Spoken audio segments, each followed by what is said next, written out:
My town exiled one family a year to maintain our perfect reputation. I was 13 when my best friend's family was chosen. Their name echoed through the town hall, and everyone stepped away from them like they were contaminated. His mother started sobbing. Please, we've lived here for 3 generations. The council leader shook his head. The vote has been cast. You have 24 hours to leave. Anyone caught helping you pack or say goodbye will join you. They weren't allowed to take anything except clothes. Their house, cars, bank accounts, everything became community property. The sheriff's department surrounded their home to make sure no one approached. I watched through my window as my best friend loaded garbage bags of clothes into their beat-up van the town allowed them to keep. He looked at my house and waved. I ducked below the window, too scared to wave back. That night I couldn't stop shaking. What if we're chosen next? I asked my father. Then we leave with nothing, he said. Now stop talking about it. Every year when the exile vote approached, I'd have panic attacks. The whole town would gather in the hall where each family cast anonymous votes for who should leave. The family with the most votes was gone within 24 hours. They called it maintaining community standards. When I was 15, they chose the Hendersons because their son was caught smoking weed. Mr. Henderson begged on his knees. It was just marijuana. He's a good kid. Drug use threatens our reputation, the council leader said. The vote stands. Mrs. Dabber Henderson had cancer and needed treatments only available at our local hospital. It didn't matter. They were gone by morning, and 2 weeks later, we heard she died in some charity ward 3 states away. My older sister fell in love with Johnry, whose family ran the bakery. They were planning their future together when his family name got called. Johnry's father had been caught gambling online, a moral failure that could infect others. Please, Johnry begged my sister in front of everyone, come with me. But leaving voluntarily meant you could never return, never contact anyone, never inherit anything. My sister just cried as they dragged Johnry away. She stopped eating after that, stopped talking, just stared at nothing until my parents sent her to a facility. When I turned 17, I started noticing patterns. The 5 founding families, the ones who owned the major businesses, sat on the council, controlled the voting system. They never got chosen. Never. In 50 years of exiles, not one founding family member had left. How do they never get voted out? I asked my mother quietly. Her face went pale. Stop asking questions. But I kept watching. The council collected the ballots in a locked box only they could access. They counted votes in private. They announced results with no verification. It wasn't a vote. It was a selection disguised as democracy. 3 months later, they called our name. My mother collapsed. We've done everything right. We've never caused trouble. The council leader smiled coldly. The community has spoken. Later, I learned why. My father had been promoted at the factory over a founding family member's son. We were competition now. We had to go. As we packed our clothes in trash bags, neighbors watched from windows, but no one helped. 20 years of friendships meant nothing. My girlfriend wouldn't even look at me. The sheriff gave us an old van with just enough gas to reach the county line. Don't come back, he said. Ever. We drove away with nothing. No money, no home, no future. My mother cried the entire drive. My father stared straight ahead, broken. Everything we'd built was gone because we'd threatened the wrong people's power. But at the county line, something strange happened. Another car was waiting, then another, then 10 more. They were all exiled families from previous years. They'd been watching, waiting, planning. Welcome to the real community, one said, the one where people actually help each other. They'd built their own town 40 miles away. Better schools, real democracy, actual justice. Every family the old town threw away had made something better. But they were planning something else too. They'd been documenting everything. The rigged votes, the stolen property, the deaths caused by exile. The FBI was building a case. The founding families had been committing fraud, theft, and manslaughter for 50 years.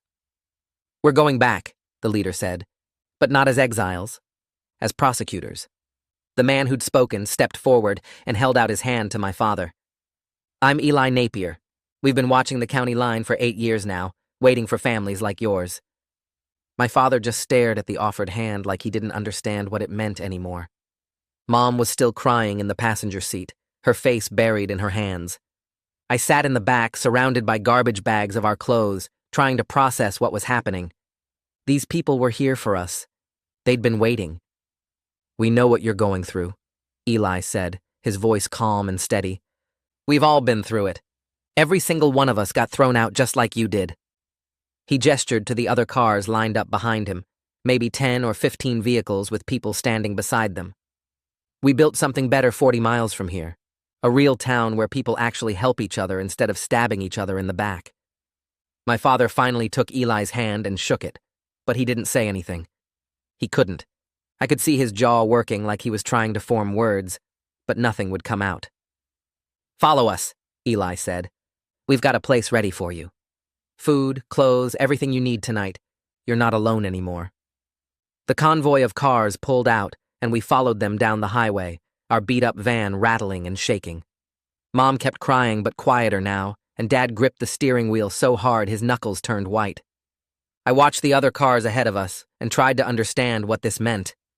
These people had survived exile. They'd built something new. Maybe we could survive too. The drive took almost an hour, and with every mile I felt something shifting inside me.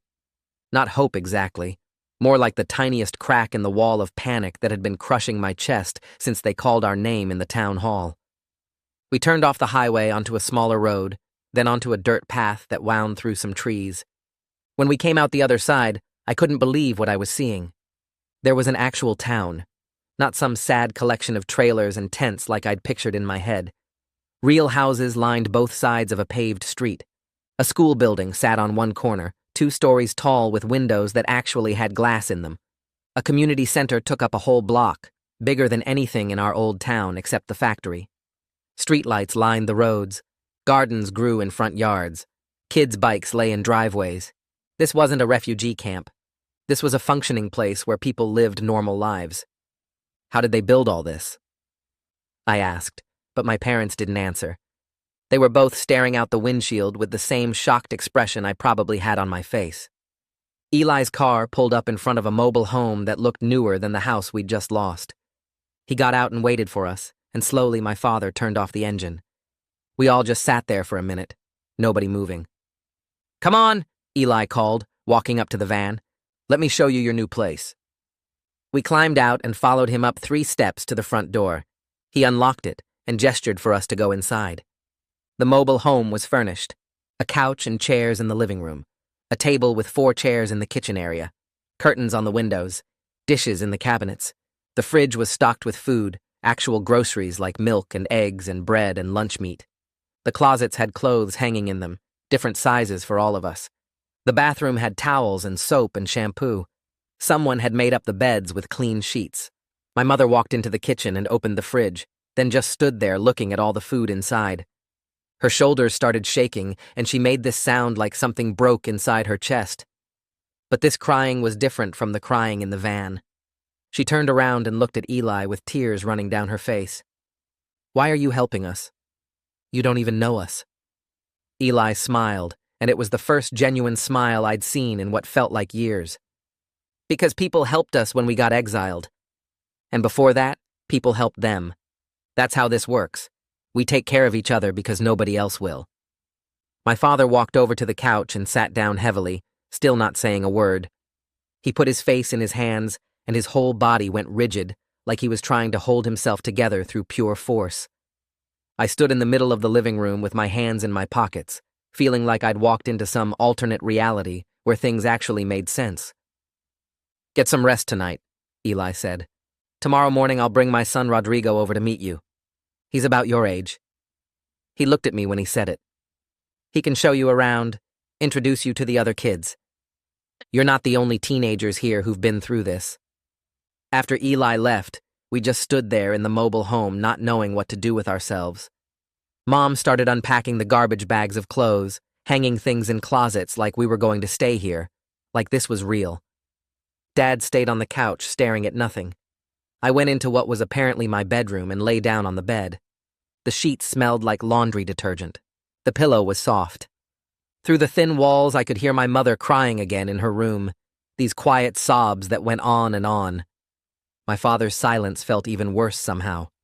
At least when Mom cried, I knew she was still feeling things. Dad had just shut down completely, like someone flipped a switch and turned off everything that made him who he was. I stared at the ceiling and thought about my best friend waving from his family's van 8 years ago. I'd been 13 and so scared that I ducked below my window instead of waving back. That memory had been eating at me for years, but tonight it felt even heavier. I'd been a coward then, when it cost me nothing to be brave. Just one wave goodbye to show him I still cared. But I'd hidden instead. Now I was lying in a strange bed in a strange town, exiled just like he'd been, and I still didn't know if I could be brave when it actually mattered. The shame of that moment crashed over me again and again. I was 17 now, but I felt like that scared 13-year-old kid hiding below the window. What if I was still that same coward? What if exile didn't change anything about who I really was? I lay there listening to my mother cry and my father's terrible silence, and I wondered if any of us would ever be okay again. The next morning, Rodrigo showed up at our mobile home with a girl about my age. She had dark hair pulled back in a messy ponytail and wore jeans with holes in the knees and a faded t-shirt. She smiled when she saw me standing in the doorway, looking confused and tired. Rodrigo introduced her as Thea Harvey and explained her family got exiled 2 years ago. I nodded and tried to act normal, even though I felt like my brain was still foggy from everything that happened. Thea suggested we walk around the exile town so she could show me where everything was located. My mother was sitting at the kitchen table staring at nothing, and my father had already left with Eli to look at some construction project. I grabbed a jacket and followed Thea and Rodrigo outside. The morning air was cold, and I shoved my hands in my pockets as we walked down the street, past other mobile homes and small houses. Thea pointed out the community center where meetings happened and the school building where I'd be going starting tomorrow. She talked fast and made jokes about how the exile town didn't have a movie theater or a mall, but at least nobody pretended to be perfect here. I asked why her family got exiled, and she said her mom got pregnant outside marriage, which the old town called a moral failure. She laughed when she said it, but the laugh sounded bitter. Her mom had the baby, and now Thea had a little brother who was almost 2 years old. She said getting exiled was probably the best thing that ever happened to them, because her mom met someone nice here who actually wanted to be a father to the baby. We sat on a bench outside the community center, and Thea asked about my family's exile. I told her about my father's promotion and how we got targeted because we threatened the wrong people.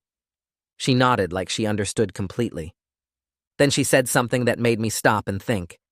She said maybe getting exiled saved us from turning into the kind of people who stayed in that town, the kind who watched families get destroyed and did nothing. I'd never thought about it that way before. We talked for hours about the old town and all the horrible things we'd seen happen there. Thea remembered when the Hendersons got exiled and how Mrs. Henderson died 2 weeks later. She said her mom cried for days after hearing that news. We talked about how the founding families never were chosen and how everyone knew the votes were fake, but nobody said anything. Thea said fear makes people into cowards, and the old town ran on fear. Being around her felt strange because she wasn't destroyed by what happened to her family. She seemed almost happy here in the exile town. That confused me because I still felt broken and lost. After lunch, Rodrigo took me to meet Bridget Syons, who ran the exile community school. She was probably in her 50s with gray hair and kind eyes. She sat down with me in her small office and asked about my grades and what classes I'd been taking. I explained I was supposed to be a senior this year and I needed to graduate on time. Bridget smiled and said that wouldn't be a problem. The school here was small with only about 30 students total, but the teachers actually cared about helping kids learn. She said I could start tomorrow and she'd make sure I stayed on track to graduate in the spring. I felt relieved hearing that because I'd been worried about falling behind. Bridget asked if I was okay, and I said I was fine, even though that was a lie. She looked at me carefully and said it was normal to feel numb and distracted after exile. She said having structure and routine would help my brain process everything. I nodded and tried to believe her. That afternoon, I saw my father for the first time since breakfast. He was at a construction site on the edge of the exile town, helping build a new house. Eli was there too, supervising the work. My father was hammering nails into boards with this mechanical precision, like his body knew what to do, even though his mind was somewhere else. He didn't look up when I walked over. Eli came over and explained that physical work was good for people who just got exiled. It gave them something to focus on besides all the loss and anger. He said my father needed purpose right now, even if it was just basic labor. I watched my father work and understood what Eli meant. Dad wasn't trying to build something meaningful or prove anything. He was just trying to survive each day without falling apart completely. The repetitive motion of hammering kept him from thinking too much. I wanted to talk to him, but I didn't know what to say, so I just stood there watching for a while before walking back to the mobile home.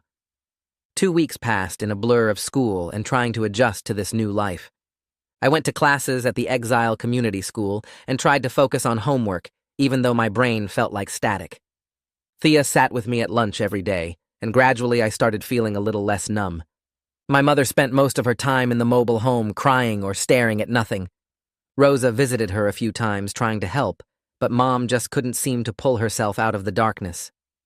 One morning, I finally worked up the courage to ask Eli about my sister.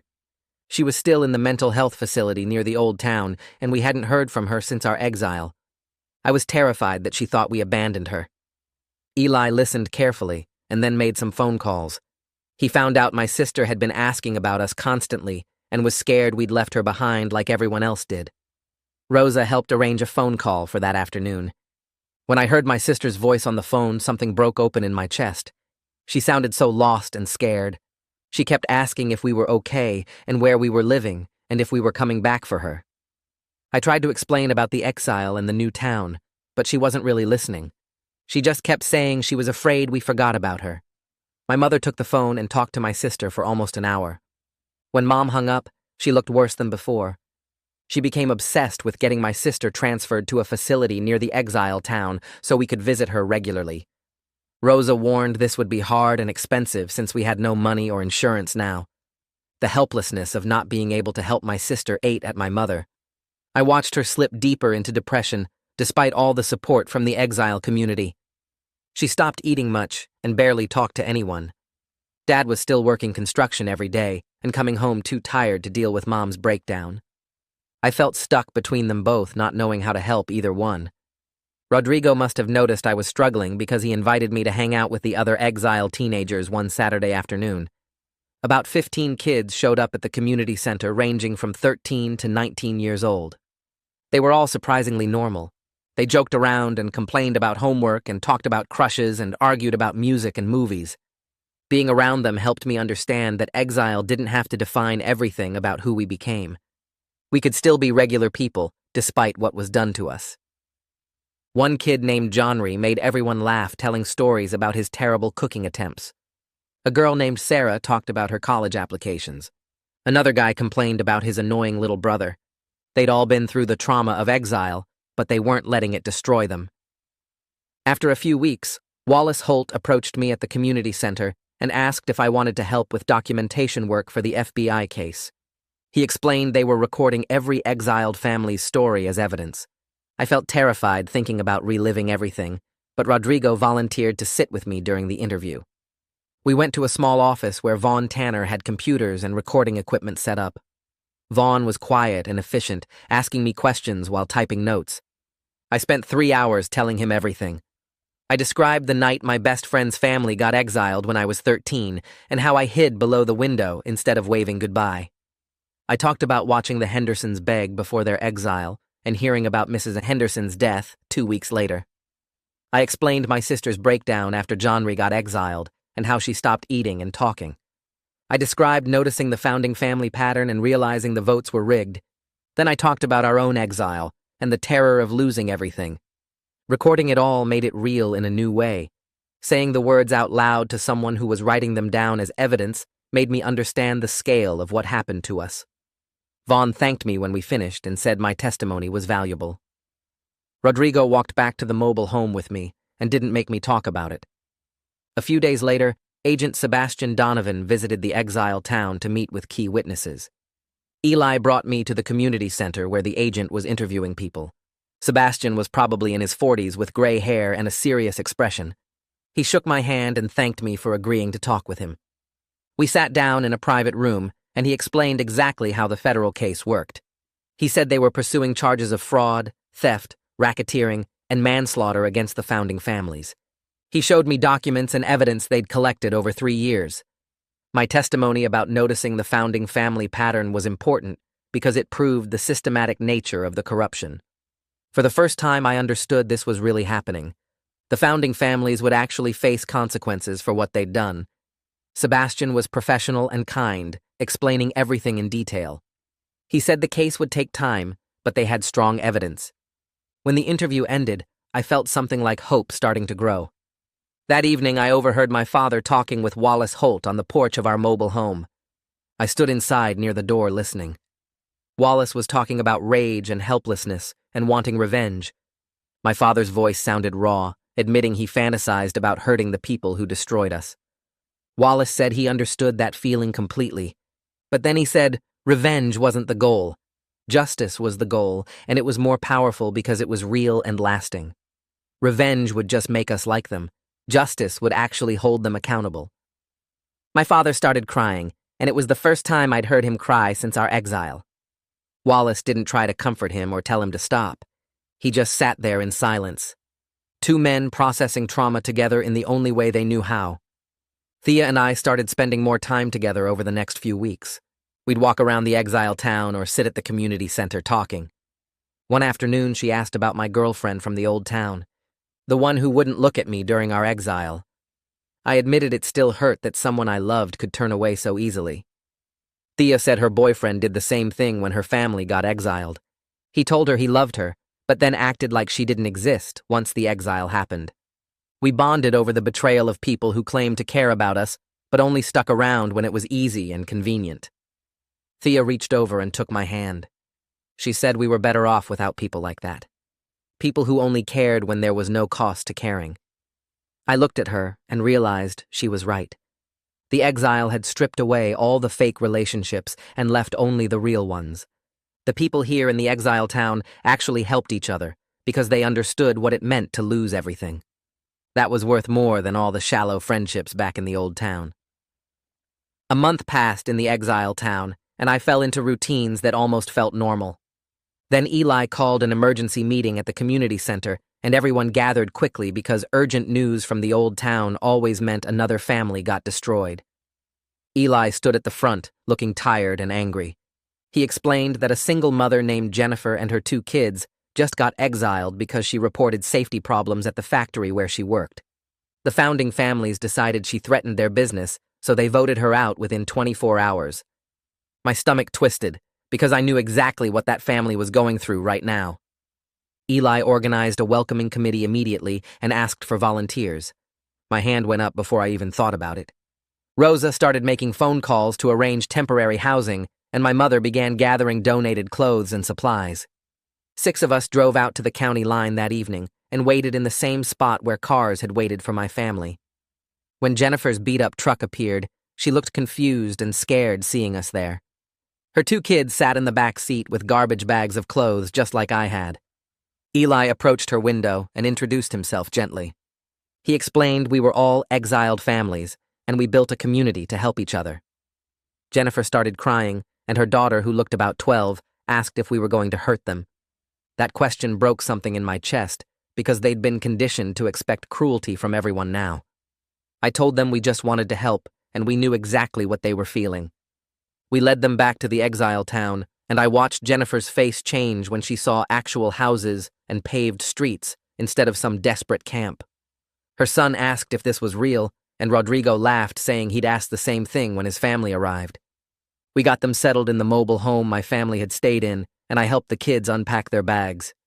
The daughter kept looking at me like she was waiting for the trap to spring. I sat down and told her about hiding below my window when my best friend waved goodbye 5 years ago. I told her I understood being scared and confused and not knowing who to trust anymore. She asked if it got better, and I said yes, but slowly. Her brother was only 8 and kept asking when they could go home. Jennifer had to explain again that they couldn't ever go back, and watching her try to comfort her kids while falling apart herself reminded me of my own mother that first night. The next day, I took the kids to meet Bridget at the community school and helped them get enrolled. The daughter's name was Laura, and the son was called Jack. Laura was quiet and watchful, but Jack wouldn't stop talking because he processed fear by filling silence. Bridget was patient with both of them and explained how the school worked. Rodrigo met us there and joked that I was already becoming part of the exile community's support system. He said I had the right experience to help scared kids adjust. The responsibility felt strange, but good, like I was finally doing something useful instead of just surviving. Laura and Jack were going through exactly what I went through, and I could actually help them in ways no one could help me back then. I showed them around the school and introduced them to other exile kids. Laura asked if everyone here got thrown out of the old town, and I explained that every single person in this community lost everything the same way. Jack wanted to know if we were going to get revenge, and Rodrigo said something better than revenge: justice. Over the next week, I checked on Laura and Jack every day. Laura started opening up about how scared she was when the sheriff surrounded their house. Jack had nightmares about being dragged away from his friends. I listened and shared my own experiences, and slowly they started trusting that this place was safe. Jennifer thanked me one evening and said having someone who understood helped her kids more than she could. I told her the community saved my family, and now we all saved each other. My mother and Rosa started working together on a project that consumed all their energy. They were trying to raise money to transfer my sister from the facility near the old town to one closer to the exile community. The transfer would cost thousands of dollars we didn't have, and insurance wouldn't cover it. Rosa made calls to every charity and aid organization she could find. My mother organized fundraisers within the exile community, even though everyone here had almost nothing. I watched people who arrived with garbage bags of clothes donate $5 or $10 toward my sister's transfer. Wallace gave $50 and said he wished someone had helped his wife get treatment. The generosity overwhelmed me because these people understood loss in ways that made them more willing to help instead of less. Over 6 weeks, my mother and Rosa navigated endless red tape and bureaucratic nightmares. Every form required 3 more forms. Every approval needed 2 more approvals. My mother cried from frustration multiple times, but Rosa kept pushing forward with the stubborn determination of someone who knew how to fight systems. Finally, they got approval for the transfer and enough money to cover the costs. The facility near the exile community had an opening, and my sister would move there within the week. My mother broke down crying with relief when Rosa called to tell her. I hugged my mother and felt the weight she'd been carrying start to lift. We could actually visit my sister now instead of just making phone calls. She wouldn't be alone and abandoned anymore. Our first visit to the new facility was hard in ways I didn't expect. My sister looked smaller and more fragile than I remembered. The medication made her movements slow and her eyes slightly unfocused. She was processing Johnry's exile and then our own disappearance, and she thought we abandoned her like everyone else did. My mother held her and promised we'd visit twice a week and we'd never leave her again. My sister cried and asked why we didn't come sooner. My mother explained about our own exile and the struggle to get her transferred. My sister looked at me and asked if I was okay. Even broken and medicated, she was still trying to take care of me. I told her I was surviving and asked how she was doing. She said the medication helped, but she still had bad days where she couldn't stop thinking about Johnry. She wanted to know if he was okay, and I had to admit, I didn't know where his family ended up. The therapist joined us and explained my sister's treatment plan and progress. She was stable, but still fragile, and needed consistent support.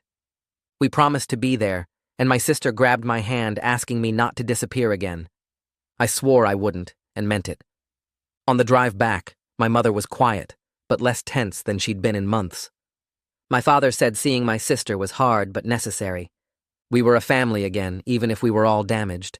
Vaughn asked if I wanted to help with data entry for the FBI case, and I agreed immediately. The work involved organizing documents and testimony into searchable databases that prosecutors could use. Vaughn showed me the system and explained how each entry needed to be tagged and cross-referenced. I started reading through testimonies from exiled families, and the scale of cruelty became overwhelming. Every entry represented destroyed lives and stolen futures. I read about families torn apart and people who died because exile cut them off from medical care. The founding families had been doing this for 50 years, and the documentation proved systematic targeting of anyone who threatened their power. I spent hours at the computer entering data and seeing patterns emerge. They exiled business competitors and whistleblowers, and anyone who questioned their authority. The randomness I'd always assumed was actually calculated destruction. Vaughn noticed me getting tense and told me to take breaks when I needed them. I asked how he stayed calm reading all this, and he said anger was useful, but drowning in it wasn't. He channeled his rage into precise documentation that would put the founding families in prison. I tried to do the same, but some entries hit too hard. Reading about my best friend's family and the Hendersons and Johnry's family made my hands shake. Vaughn put his hand on my shoulder and said, taking breaks wasn't weakness. I stepped outside, and Rodrigo found me sitting on the steps. He didn't ask what was wrong, just sat next to me in silence. After a while, I went back inside and kept working, because this mattered more than my comfort. Thea noticed I was getting obsessed with the documentation work. I spent every free hour at the computer entering data and cross-referencing testimony. She showed up at the community center one afternoon and physically dragged me away from the desk. She said I needed to be a normal teenager for a few hours instead of drowning in other people's trauma.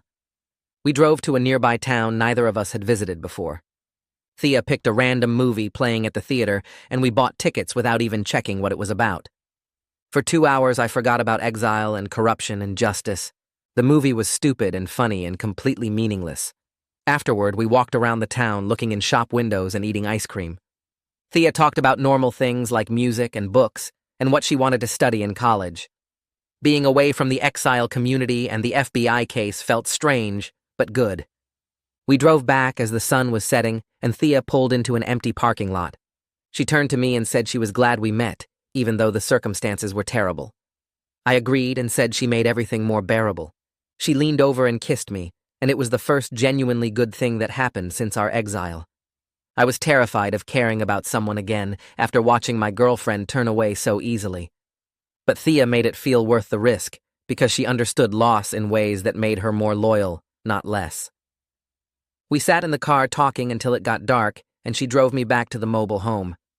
I went inside feeling lighter than I had in weeks. My father slowly started emerging from his depression enough to attend community meetings. He didn't talk much at first, just sat in the back and listened. But gradually, he started contributing small ideas about the exile town's development. He suggested improvements to the water system and better organization for the community garden. Eli encouraged him and asked for his input on other projects. My father wasn't the confident man he was before our exile, but he was finding small ways to participate and rebuild his sense of purpose. I watched him talk with other exiled men about construction plans and saw tiny sparks of the person he used to be. One evening, Eli pulled me aside and said my father was doing better than many exiled men who never recovered from losing their provider role and social status. He said some men couldn't handle the loss of identity and just gave up. My father was fighting his way back slowly, and that took real strength. I told Eli I was proud of him, even though our relationship was still strained. Eli said healing took time for everyone, and I shouldn't expect too much too fast. My father and I still barely talked, but watching him engage with the community again gave me hope we might eventually repair what got broken. 3 months after our exile, Sebastian held another meeting at the community center. The room filled quickly because everyone knew this was important. Sebastian stood at the front with Rosa beside him and announced the FBI was ready to move forward with the case. They would be making arrests within the next few weeks. The exile community erupted in cautious celebration. People hugged and cried, and some just sat in stunned silence. This was what we'd been working toward for years, but everyone was afraid to hope too much in case something went wrong. Rosa stood up and warned us that legal cases were unpredictable, and we needed to prepare for a long fight. The founding families would hire expensive lawyers and try every tactic to avoid consequences. She said we should expect the process to take months or even years, but the evidence was overwhelming, and the federal prosecutors were confident. Sebastian explained the charges included racketeering, fraud, theft, and manslaughter. Each founding family leader faced decades in prison if convicted. Wallace asked when the arrests would happen, and Sebastian said he couldn't give exact dates for security reasons. My father asked what would happen to the old town, and Sebastian said new leadership would have to be established. The current system would be dismantled completely. I sat there trying to process that the people who destroyed us would actually face real consequences. It didn't feel real yet, but it was happening. 2 weeks later, I got a call from Rosa asking if I'd give a formal deposition for the FBI case. She explained it meant traveling to the federal building and being interviewed on video by prosecutors. The deposition would become official evidence used in court. I agreed immediately, even though the idea terrified me. My parents said they'd come with me for support, and Rodrigo offered to wait in the lobby. The morning of the deposition, I barely slept. We drove to the federal building in the city and went through security. A prosecutor named Michelle met us and explained the process. She said they'd ask detailed questions about everything I witnessed over 5 years. I should answer honestly and take my time. The deposition room had cameras and recording equipment. Michelle and another prosecutor sat across from me with stacks of documents. They started with basic questions about when I first noticed the exile system and how it worked. Then they asked about specific exiles I witnessed. I described my best friend's family getting chosen when I was 13. I explained watching from my window as he loaded garbage bags into their van. I admitted ducking below the window when he waved goodbye because I was too scared to respond. Describing that cowardice out loud was the hardest part. Michelle asked why I was scared, and I explained that helping exiled families meant your own family would be chosen next. She asked if that rule was enforced, and I described the sheriff's department surrounding exiled homes to prevent anyone from approaching. The questions continued for 4 hours. They asked about the Hendersons and Johnry's family, and the patterns I noticed about founding families never being chosen. I explained how I tracked which families got exiled, and realized the founding families were immune despite obvious rule violations. Michelle showed me documents and asked me to verify information. Every answer felt important, like I was building the case one detail at a time. When we finally finished, I felt exhausted, but also proud. I contributed something real to holding the founding families accountable. Sebastian met with me after the deposition while my parents waited in the lobby. He said my testimony about recognizing the founding family pattern was crucial evidence of systematic corruption. The fact that I noticed the pattern at 17 made it even more powerful. If a teenager could see the rigging, then the adults definitely knew and chose to stay silent. He said my age when I started documenting the pattern proved how obvious the corruption was. My testimony would help establish that the entire town enabled the founding families through willful ignorance. Sebastian thanked me for my courage in coming forward, and I almost laughed because I didn't feel courageous. I felt like I was finally making up for years of cowardice. He told me courage wasn't about never being scared. It was about doing the right thing despite the fear. I left the federal building feeling something I hadn't felt since our exile. Pride. Maybe I contributed something meaningful despite all my past failures. Maybe speaking up now mattered, even though I stayed silent for so long. Rodrigo met me in the lobby and gave me a fist bump. My parents looked proud and relieved. On the drive home, my father said he was impressed by how I handled the deposition. It was the first real compliment he'd given me since our exile, and I didn't know how to respond, so I just said thanks. My mother reached back and squeezed my hand. We drove back to the exile town in silence, but it felt different from the heavy silence of those first weeks. This silence had hope in it. The week after my deposition, Rosa started organizing workshops at the community center about what to expect when the arrests happened. She stood at the front of the room with printed handouts about managing anxiety and dealing with reporters. About 30 people showed up, mostly parents who looked nervous and excited at the same time. Rosa explained that when the FBI moved forward, there would be media attention, and everyone needed to prepare for how that might feel. She talked about trauma triggers and how seeing the founding families on TV might bring up hard memories. My mother sat next to me taking notes like this was a college class. Rosa said we should decide now whether we wanted to talk to reporters or stay private, that both choices were valid. She handed out a sheet with tips for handling interview questions if we chose to speak publicly. Vaughn raised his hand and asked what would happen to the founding families' properties and businesses once they were arrested. Rosa said the legal process would determine that, but restitution for stolen assets was part of the federal case. People started asking questions all at once about timelines and court dates and whether we'd have to testify again. Rosa held up her hands and said the FBI would contact people individually as needed. After the workshop ended, my mother stayed to talk with Rosa about my sister. I heard her ask whether she should tell my sister about the arrests before they happened or wait until after. Rosa suggested preparing my sister gently so the news wouldn't be a complete shock. My mother nodded but looked worried. 3 days later, my mother drove to the facility to visit my sister. I offered to come along, but my mother said she needed to do this alone. She left early in the morning and didn't come back until dinner time. When she walked through the door, her eyes were red and swollen. My father asked what happened, and my mother just shook her head. She sat at the kitchen table and stared at her hands. I got her a glass of water and waited. Eventually, she said my sister had a panic attack when she heard about the arrests. My mother explained that my sister started hyperventilating and saying the founding families would find a way to hurt us, even from prison. The therapist had to come in and give my sister medication to calm her down. My mother kept apologizing to the therapist, saying she shouldn't have brought it up. The therapist told her it wasn't her fault, that my sister needed to process this information eventually. My mother cried the whole drive home. She looked at me across the table and said she felt like she kept making things worse for my sister. My father reached over and took her hand, but didn't say anything.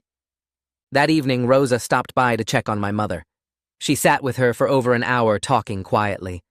I heard Rosa say that healing wasn't a straight line, that my sister would have setbacks and breakthroughs and more setbacks. Rosa said the important thing was that we kept showing up for my sister, even when it was hard. My mother thanked her, and Rosa hugged her before leaving. The next afternoon, Thea came over and asked if I wanted to go for a walk.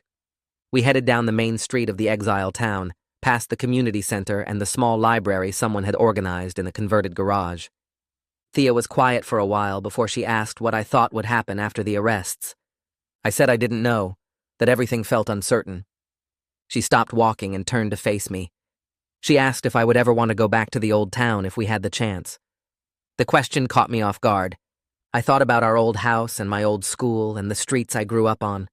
Then I thought about neighbors watching from windows while we packed trash bags, and my girlfriend refusing to look at me. I told Thea I didn't think I could go back there. She nodded and said she felt the same way. She said the old town threw us away like we were garbage, and she would never forgive that. I understood what she meant. The exile community felt more like home than the old town ever did, because people here actually helped each other. Thea took my hand and said this place was ours in a way the old town never was. We built it together from nothing, and nobody could take that away from us. I squeezed her hand, and we kept walking. She started talking about maybe going to community college together next year if we could afford it. I said that sounded good. We walked all the way to the edge of town where new houses were still being built.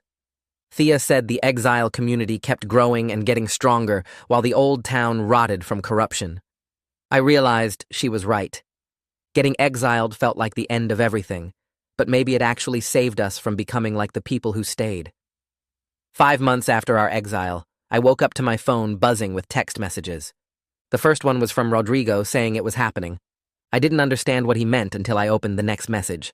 FBI agents were raiding the founding family's homes right now. Someone in the exile community had a police scanner and was listening to the chatter. I jumped out of bed and ran to tell my parents. My father was already awake watching the news on his laptop. The local station had a reporter outside one of the founding family houses, showing FBI agents leading someone out in handcuffs. My mother came into the room and gasped. The news anchor said federal agents were executing arrest warrants for 5 people on charges, including racketeering, fraud, theft, and manslaughter. My father turned up the volume. The reporter said the arrests were connected to a systematic scheme involving property seizure and civil rights violations. My phone kept buzzing with messages from people in the exile community. Eli sent a message saying everyone should meet at the community center. My mother was crying, but this time it looked different, like relief mixed with disbelief. We got dressed quickly and drove to the community center. The parking lot was already full and people were gathering inside. Everyone was talking at once, pulling up news articles on their phones and showing each other. Wallace stood near the front, looking stunned.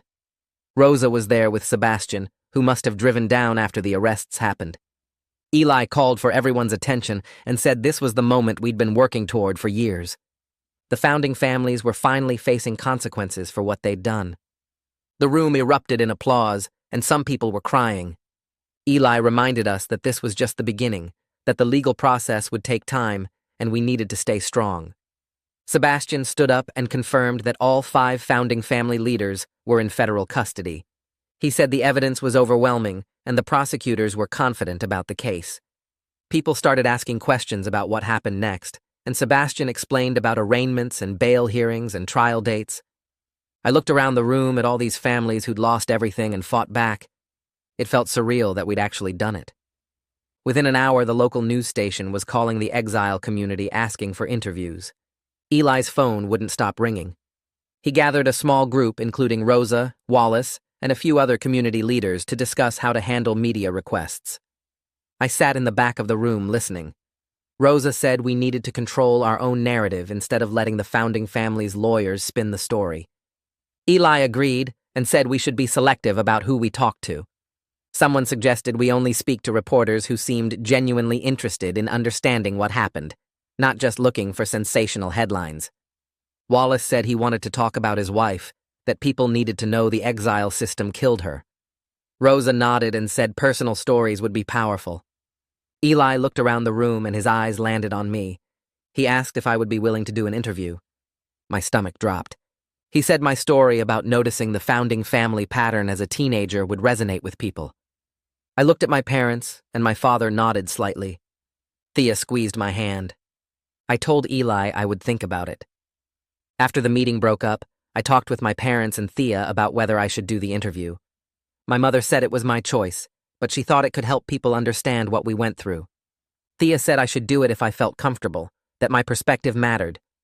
I spent the rest of the day thinking about it. That night I texted Eli and said I would do the interview. 2 days later, a reporter from a regional news station came to the exile community. Eli had arranged for several people to be interviewed, including me, Wallace, and a few others. The reporter was a woman in her 30s who seemed genuinely concerned about our story. She set up cameras in the community center and interviewed Wallace first. I waited my turn, feeling more nervous than I'd felt during the FBI deposition. When it was my turn, the reporter asked me to sit down and just tell my story naturally. She started by asking when I first noticed something was wrong with the exile system. I took a deep breath and told her about being 13 when my best friend's family got exiled. I described watching from my window as he loaded garbage bags into their van and how I ducked below the window when he waved goodbye because I was too scared. The reporter's expression changed, and she asked why I was scared. I explained that helping exiled families meant your own family would be chosen next. I told her about the Hendersons and John Ree's family and how I started tracking which families got exiled when I was 17. I explained that I noticed the founding families never appeared on the list, despite obvious problems. The reporter asked specific questions about how the voting system worked, and I described the locked ballot box and private vote counting with no verification. I talked about my father's promotion and our exile 3 months later. The reporter looked angry by the end of the interview.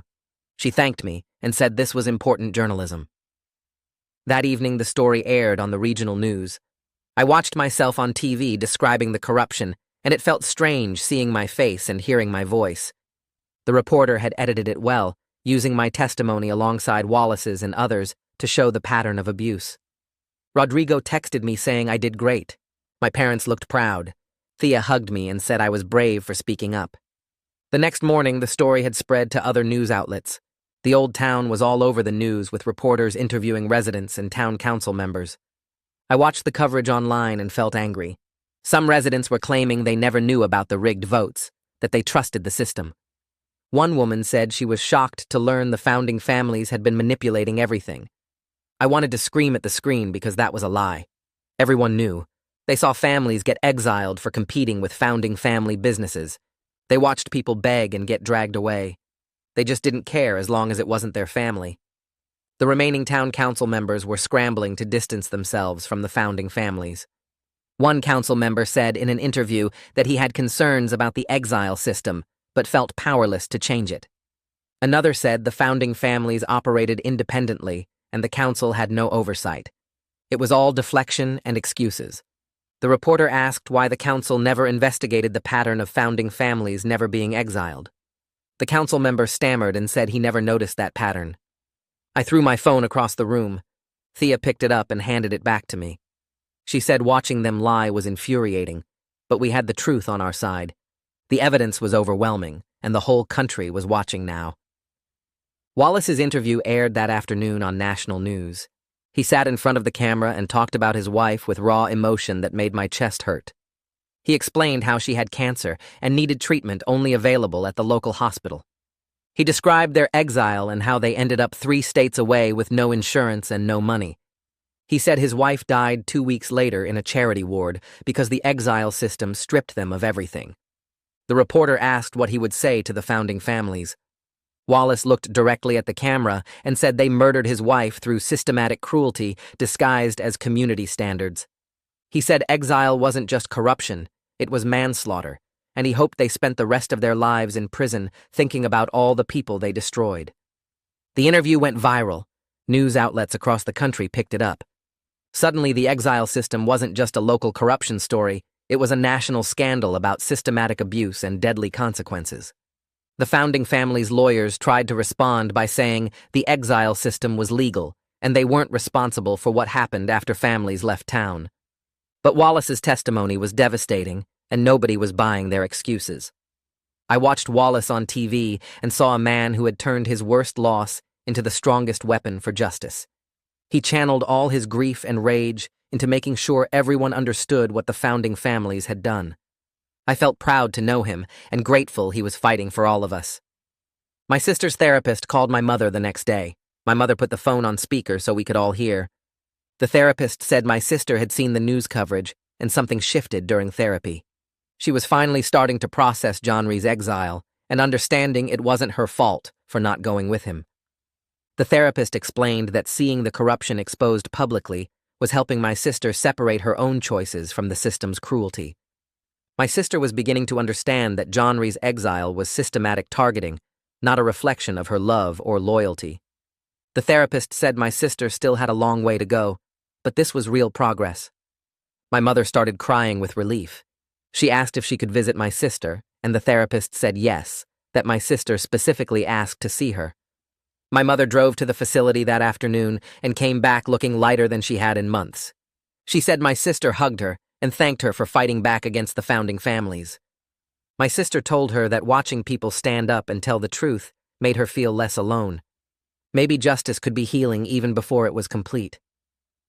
2 days after the arrests, the founding families posted bail. The news showed them leaving the courthouse with their lawyers. The exile community erupted in anger. People gathered at the community center demanding to know how they could be released so quickly.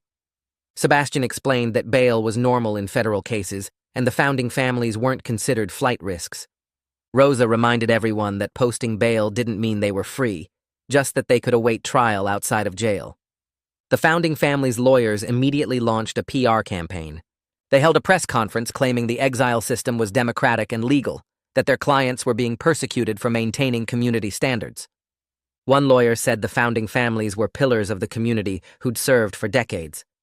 Another said the federal charges were overreach and they would fight them vigorously. I watched the press conference feeling sick. These people had destroyed dozens of families, and they were acting like victims. The lawyer claimed the exile votes were legitimate and transparent. He said if people had problems with the system, they should have raised concerns through proper channels instead of making false accusations to federal authorities. Rosa turned off the TV and told everyone to breathe. She said powerful people always deny and deflect when they're caught. She reminded us that the evidence was overwhelming and the federal prosecutors were prepared for these tactics. Sebastian added that the founding family's PR campaign wouldn't matter in court, where actual evidence would be presented. The lawyers could spin whatever story they wanted for the media, but they couldn't spin away documented vote rigging, falsified records, and systematic targeting. Eli stood up and said we needed to stay focused. The arrests were just the first step. The real fight was coming, and we had to be ready. 6 months crawled by in the exile community while the FBI built their case. The prosecutor's office called me 3 weeks before the hearing date. They needed me to testify about the founding family pattern I'd noticed.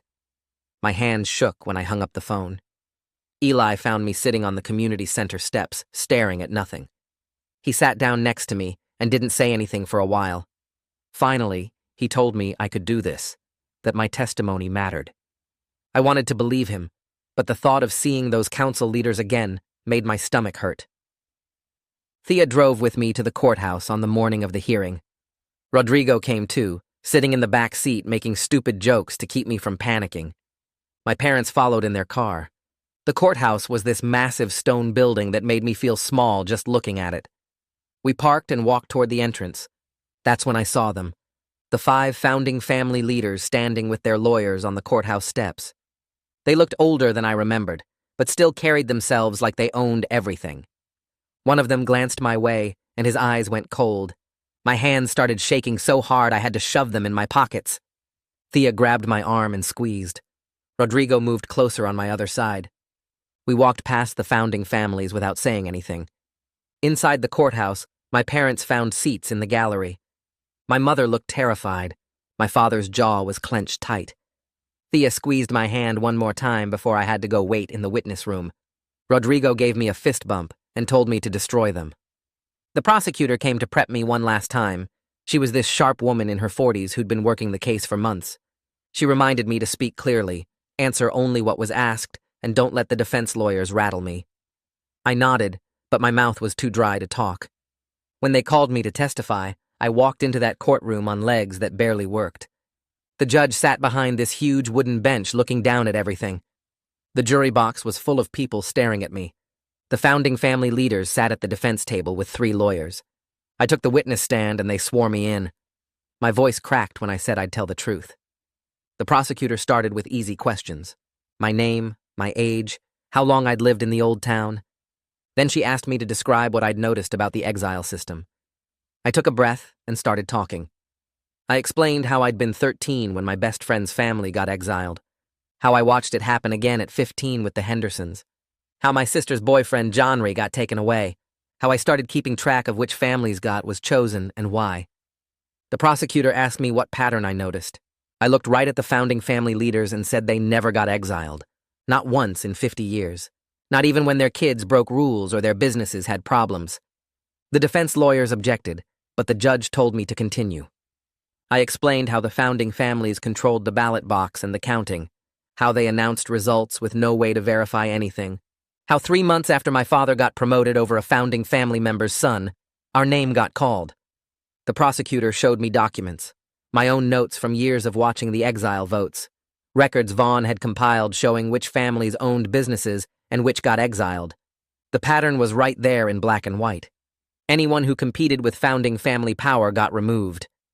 The defense lawyer stood up for cross-examination.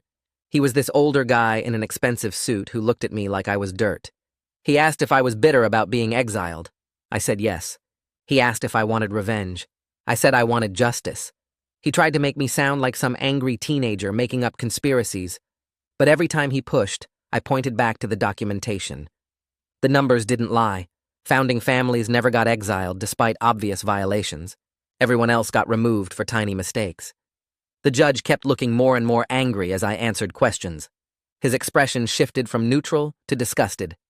When the defense lawyer suggested I couldn't possibly understand the complexity of community governance at my age, the judge actually interrupted. He said a teenager who could track systematic corruption for 5 years clearly understood plenty. The defense lawyer sat down looking frustrated. The prosecutor asked me one final question. Did I believe the exile system was fair and democratic? I said no. It was a rigged selection process disguised as voting, designed to remove anyone who threatened founding family power. They dismissed me, and I walked back to my seat. My legs were shaking, but I'd done it. I'd told the truth in front of everyone. Thea grabbed my hand as I sat down. My parents were crying in the gallery. The next witness was Wallace. I'd seen him angry before, but this was different. He walked to that stand with this cold determination that made the whole courtroom go quiet. The prosecutor asked him to describe what happened to his family. Wallace's voice didn't shake at all. He explained how they got exiled 8 years ago for his teenage son's minor shoplifting charge, how his wife had stage 3 cancer and needed treatment only available at the local hospital, how exile stripped them of insurance and access to care. The courtroom was completely silent as Wallace described driving 3 states away with his dying wife, finding a charity ward that would take her, watching her deteriorate without proper treatment, holding her hand when she died 2 weeks after exile. His voice finally cracked on that last part. The defense lawyers objected, saying the exile itself was legal and they weren't responsible for what happened after families left town. Their lawyer actually said that out loud, that they weren't responsible for a woman dying because exile took away her cancer treatment. The judge's face went hard. He told the defense to sit down and let the witness finish. Wallace looked at each founding family leader one by one. He said their legal system murdered his wife as surely as if they'd pulled a trigger. The defense had no good response to that. They tried to argue the exile was within their authority, that health outcomes weren't their concern. But you could see the jury's faces. They weren't buying it. Over the next several weeks, other exiled families testified. The pattern became impossible to deny.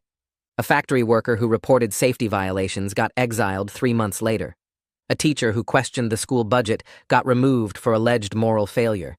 A store owner whose business competed with founding family shops got targeted for tax issues that turned out to be fabricated. The prosecutors presented evidence of vote rigging, falsified ballots with the same handwriting, digital records showing the founding families met privately before each exile vote, email chains discussing which families to target next, bank records proving they profited from seized property. Witness after witness described the systematic corruption. The founding family's defense started crumbling. Their lawyers kept trying to claim everything was legal and democratic, but the evidence was overwhelming. The FBI had documented 50 years of fraud, theft, and coordinated targeting. My father testified on a Tuesday morning. I sat in the gallery watching him walk to the stand. He looked nervous, but determined. The prosecutor asked him to describe his promotion at the factory.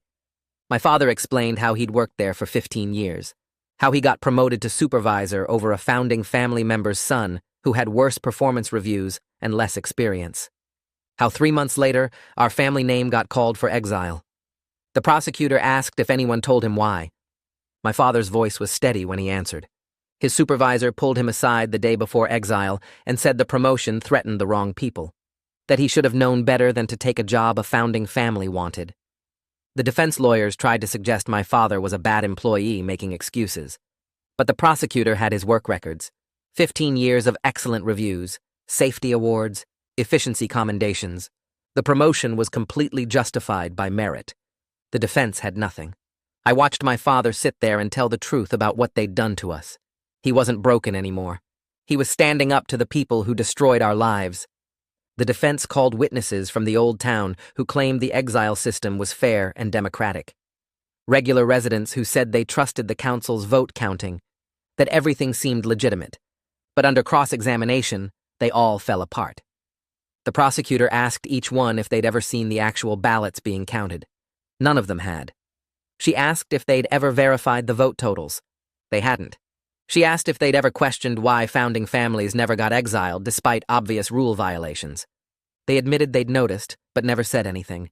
The prosecutor systematically destroyed their credibility. She showed how the entire town enabled corruption through willful ignorance, how people chose comfort over justice, how everyone knew something was wrong but stayed silent as long as it wasn't their family being destroyed. Some of the witnesses looked ashamed as they realized their own complicity. Others got defensive and angry, but none of them could explain away the evidence. 7 months after our exile, the jury came back with guilty verdicts on every charge: racketeering, fraud, theft, manslaughter. The courtroom erupted in quiet celebration from the exiled families. People were crying and hugging. My mother grabbed my father and they held each other. Thea was crying next to me. Rodrigo had this huge grin on his face. The founding family leaders sat frozen at their table. Their lawyers were already talking about appeals, but you could see it was over. They'd been caught. The judge's sentencing remarks were brutal. He called the exile system a systematic violation of civil rights disguised as democracy. He said in 30 years on the bench, he'd never encountered such a cruel and calculated scheme.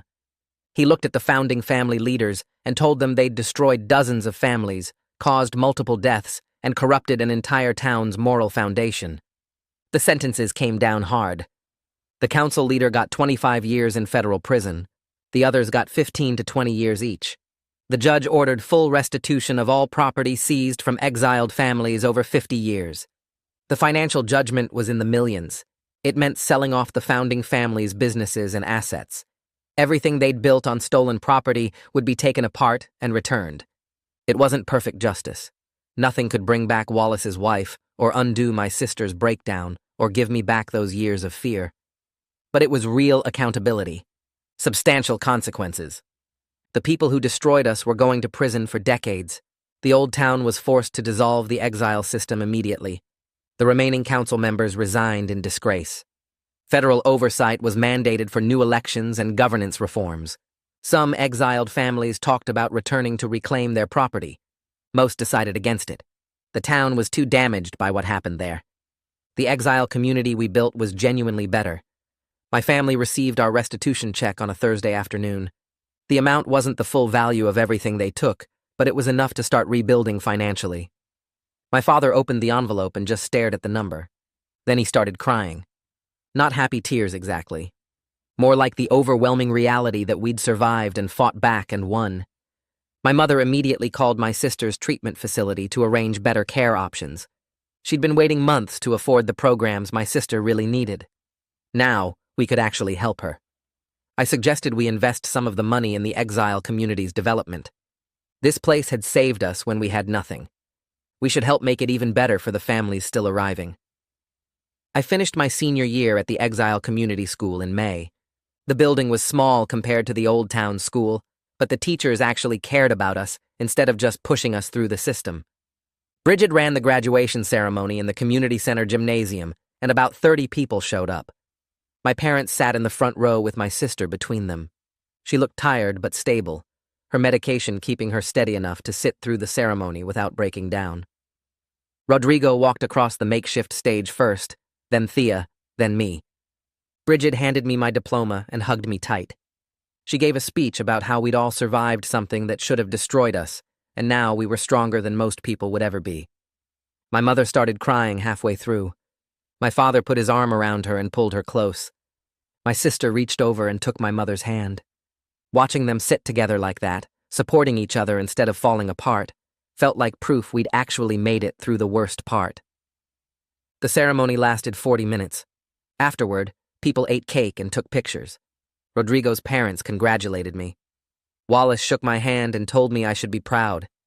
Thea kissed me in front of everyone, and my sister smiled for the first time in months. We drove home together in the van we'd arrived in, the same beat-up vehicle the old town gave us with just enough gas to reach the county line. My father had fixed it up over the past year, replaced the transmission, and painted over the rust. It ran smooth now, instead of rattling like it might fall apart any second.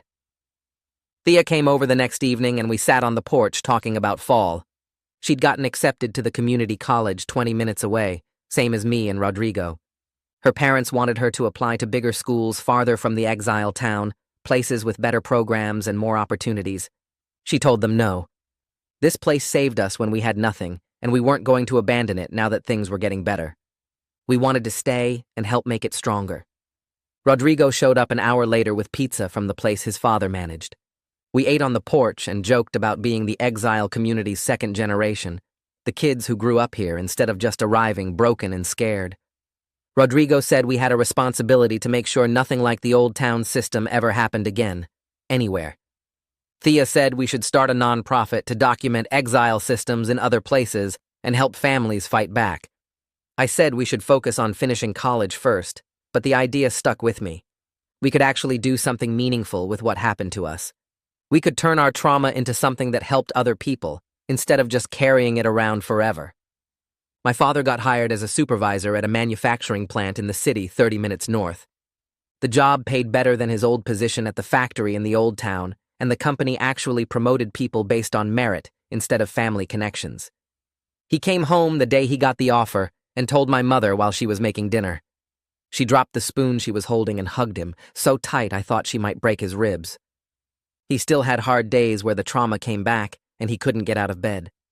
Some mornings he just stared at the ceiling for an hour before he could face going to work. But most days he was genuinely okay, rebuilding his sense of who he was beyond the man who lost everything. My mother told me one night that she was proud of how he fought through the darkness instead of letting it consume him completely. She said a lot of exiled men never recovered from losing their role as providers and protectors. My father was one of the lucky ones who found his way back. My mother started going to exile community organizing meetings 3 times a week. She helped coordinate support for newly arrived families, making sure they had food and clothes and someone to talk to who understood what they were going through. She worked with Rosa on advocacy projects, pushing for laws that would prevent exile systems from operating in other towns. The work gave her purpose beyond just surviving each day. The depression that nearly destroyed her after our exile had lifted enough that she could function and help other people. She wasn't the same person she was before we got exiled. That version of my mother died the day the council called our name. But this new version was stronger in ways that actually mattered, focused on mutual aid instead of maintaining appearances. She told me once that losing everything taught her what was real and what was performance. The old town ran on performance. The exile community ran on people actually helping each other. My sister got discharged from residential treatment in June and moved into a supervised apartment 10 minutes from our house. The apartment had 2 bedrooms, a tiny kitchen, and a bathroom that barely fit one person. She shared the space with another woman from her treatment program, someone who understood medication schedules and therapy appointments and the daily work of staying stable. My sister got a part-time job at the community center, helping with filing and answering phones 4 hours a day. The work was simple, but it gave her structure and a reason to get out of bed. She was still fragile. Some days she couldn't handle being around people and had to call in sick. Some nights she had panic attacks about genre and needed to call her therapist for emergency support. But she was rebuilding her life piece by piece, instead of just existing in a fog of medication and supervision. She came over for dinner one Sunday and told me she was proud of me for testifying against the founding families. I told her I was proud of her for surviving everything that happened. We both cried a little, and my mother made us eat more food than we wanted, because that's how she showed love now. Wallace started a foundation in his wife's name to help exiled families access medical care and legal support. He'd been saving money from his job at the hardware store, and combined with donations from other exile community members, he had enough to officially register as a nonprofit. The foundation office was just a room in the community center with a desk and a computer, but it was real and functional. Wallace spent every evening there, organizing resources and connecting families with doctors and lawyers who worked on sliding-scale fees. I volunteered to help with fundraising and outreach, making calls and writing grant applications. Wallace told me one night that channeling his grief into helping others was the only thing that made his wife's death feel less meaningless. If he could save even one family from losing someone the way he lost her, then maybe her death counted for something. I understood what he meant. Trauma could either destroy you completely or become fuel for making sure it didn't happen to other people. Wallace chose the second option, and watching him work inspired me to do the same. Agent Donovan visited the exile community in July for a final meeting with everyone who contributed to the case. He drove out from the federal building and met us at the community center. About 40 people showed up, all the families who'd given testimony or helped with documentation over the past 3 years. Donovan stood at the front of the room and thanked us for our patience and courage. He said the federal prosecution was one of the most straightforward corruption cases he'd worked in his career. Our systematic documentation made it impossible for the founding families to escape accountability. Every piece of evidence we collected, every testimony we gave, every pattern we identified, built an airtight case that no defense lawyer could break apart. He walked over to me specifically and shook my hand. He said my testimony about recognizing the founding family pattern when I was 17 was crucial evidence of systematic corruption. If a teenager could see the rigging that clearly, the adults definitely knew what was happening. I felt genuinely proud for the first time since our exile, like maybe I contributed something meaningful to justice instead of just surviving. Some people from the old town started reaching out to apologize after the convictions became public. Letters arrived at the community center addressed to exiled families, full of explanations about fear and pressure and not knowing what to do. Phone calls came through asking for forgiveness and understanding. The exile community had mixed reactions. Some people accepted the apologies and tried to rebuild connections with former neighbors and friends. They said everyone was trapped in the system together and the founding families were the real enemy. Others refused to forgive people who only cared now that the powerful were held accountable. Thea was in the second group. She told me she didn't want apologies from people who watched her family get destroyed and did nothing. Their fear didn't excuse their silence. Their complicity wasn't forgivable just because the system was cruel. I was somewhere in the middle. I understood fear and how it made people act against their own values. I remembered ducking below the window when my best friend waved goodbye, too scared to acknowledge him. But I also couldn't forget watching neighbors close their curtains while we packed garbage bags, turning away from our suffering because helping us might put their own families at risk. Understanding why people acted badly didn't mean I had to forgive them or let them back into my life. My former girlfriend from the old town sent me a letter in August. The envelope had my name written in her handwriting, and I almost threw it away without opening it. But Thea told me I should read it and decide how I felt afterward, instead of avoiding it completely. The letter was 4 pages long. She explained she was scared when my family got exiled, afraid that standing with me would get her family targeted next. She was ashamed of turning away from me that day. She thought about it constantly, wished she'd been braver, regretted not at least looking at me when they made us leave. She didn't ask for forgiveness. She just wanted me to know she understood what she did was wrong, and she was sorry. I read the letter twice, then wrote back a short response. I thanked her for the apology and told her I appreciated her honesty. But I also explained I'd moved on with my life and found someone who actually cared about me enough to stand with me when things got hard. Closing that chapter with clarity instead of bitterness felt good. I didn't need to forgive her or hate her. I just needed to move forward. The old town held a public ceremony in September, where remaining residents formally apologized to exiled families. They rented the town hall where the exile votes used to happen and were invited everyone who'd been forced out over the past 50 years. The new town council gave speeches about acknowledging complicity and learning from mistakes. They promised to build a memorial for families destroyed by the exile system. Some exiled families attended the ceremony. They wanted to hear the apologies and witness the old town taking responsibility. But most families, including mine, chose not to go. We didn't need their apologies to move forward with our lives. Eli said the ceremony was more for the old town's healing than ours. They needed to process their guilt and complicity.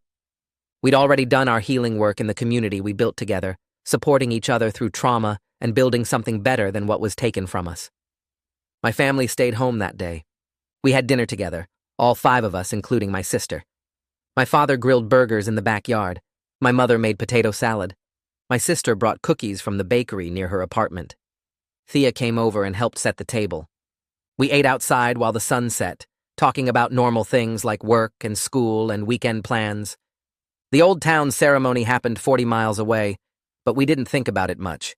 We were too busy living our actual lives in the place that saved us. A year after our exile, Eli called me into the community center office and handed me a phone number on a folded piece of paper. My best friend's family had reached out through the exile network. They'd been living 3 states away this whole time, working in a warehouse district and renting a tiny apartment. They had no idea about the FBI investigation or the convictions or any of it.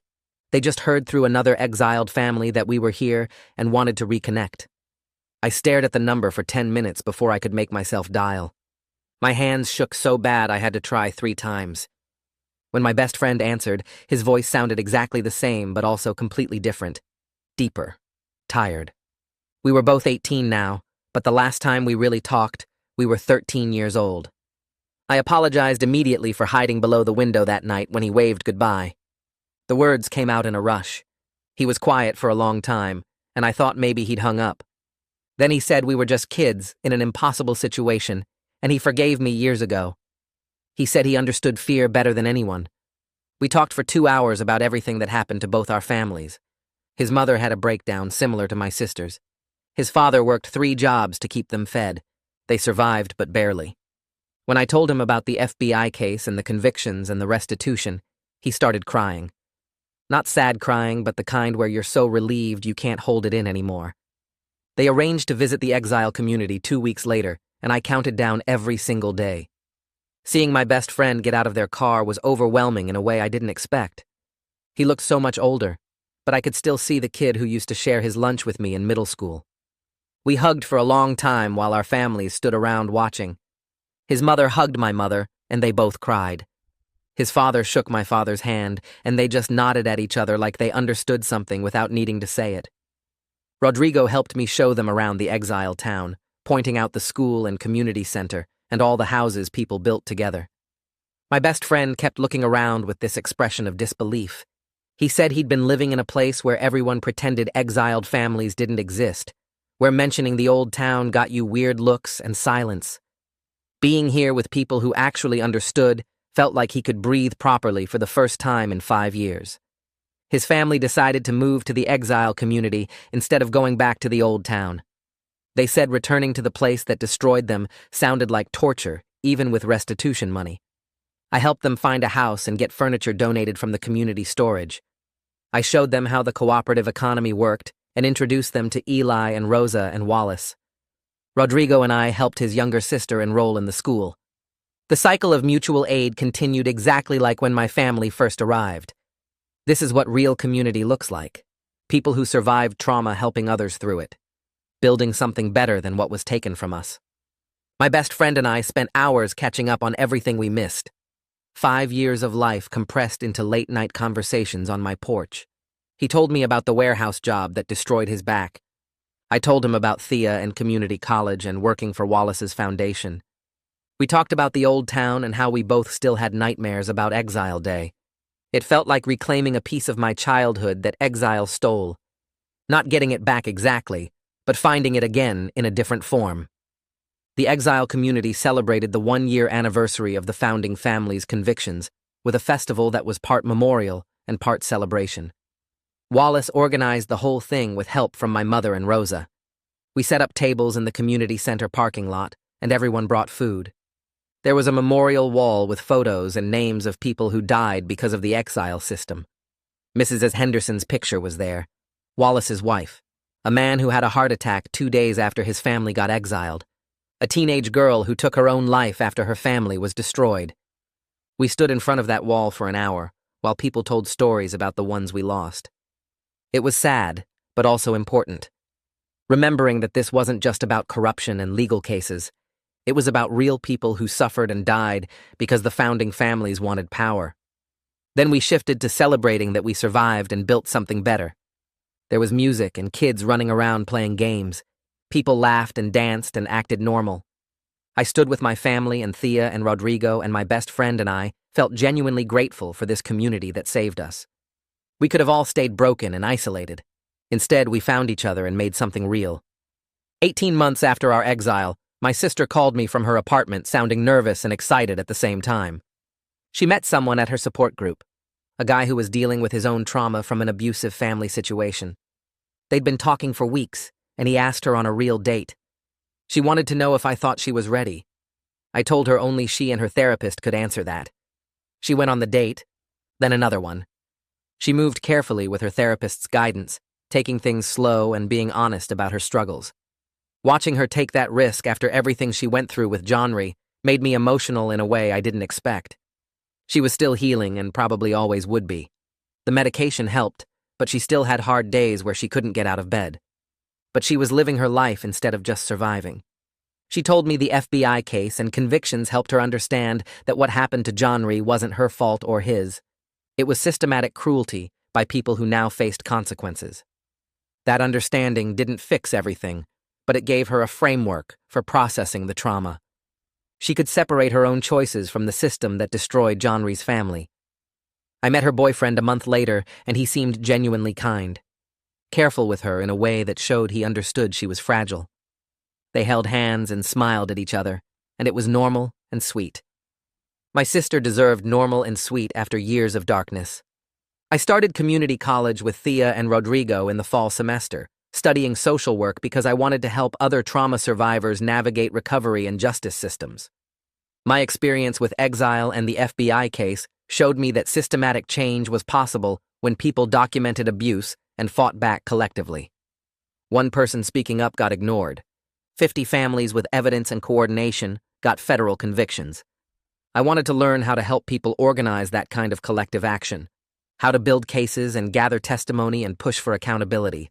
Professor assignments felt meaningful because I was learning skills I would actually use to help people. Not just abstract theory, but practical tools for advocacy work. Thea was studying nonprofit management, so she could help run organizations like Wallace's Foundation. Rodrigo was doing computer science with a focus on database systems for advocacy work. The three of us studied together and complained about homework and acted like normal college students. But we also knew why we were there and what we wanted to do with our degrees. We weren't just going to the school to get jobs.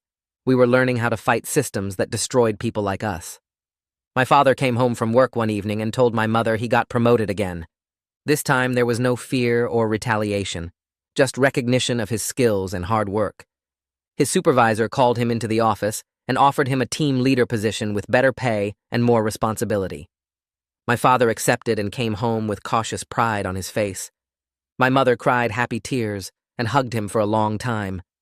They'd both healed so much from those first broken days after exile. My mother wasn't crying constantly anymore. My father wasn't sitting in silence staring at nothing.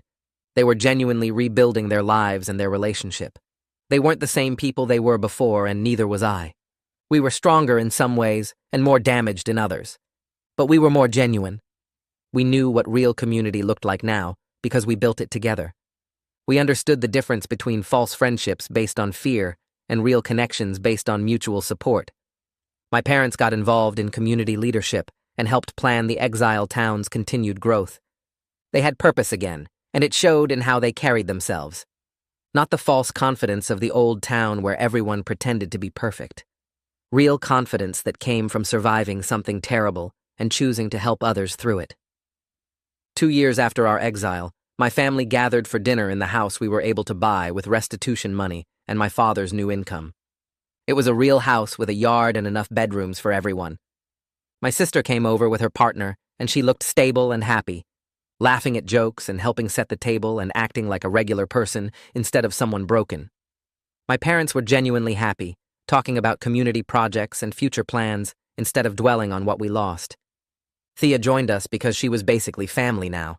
She and my mother cooked together while my father grilled outside. My best friend stopped by with his family, and we all ate together on the back porch. We talked about the future instead of the past. College plans and career goals and where we wanted to live long term. Normal conversations that families have when they're not traumatized and desperate. I looked around at everyone and realized we'd actually healed. Not perfectly, and not completely. My sister still took medication and had therapy twice a week. My father still had nightmares about losing everything. I still felt shame about hiding from my best friend's goodbye. But we were genuinely healing instead of just surviving. We built real lives in a real community with people who actually cared about each other. That was more than the old town ever gave us. I'm 20 years old now, working part-time at Wallace's Foundation while finishing my degree. I've learned that justice isn't about revenge or perfect endings. The founding families are in prison serving long sentences. The exile system is destroyed and can never come back. We built something better than what we lost, a community based on actual mutual support instead of fear and competition. I still carry shame about hiding from my best friend's goodbye, and I probably always will. That moment defined my cowardice in a way I can't erase, but I turned that cowardice into courage when it mattered most. I testified in court. I helped document the abuse. I stood up to the people who destroyed us. We survived systematic cruelty, fought back, won real accountability, and built a community where people actually help each other. Wallace tells me his wife would be proud of what we accomplished. My sister tells me she's grateful I helped bring down the system that destroyed genre. My parents tell me they're proud of who I became after exile forced me to grow up fast. That's not a perfect ending, but it's a real one, and it's enough.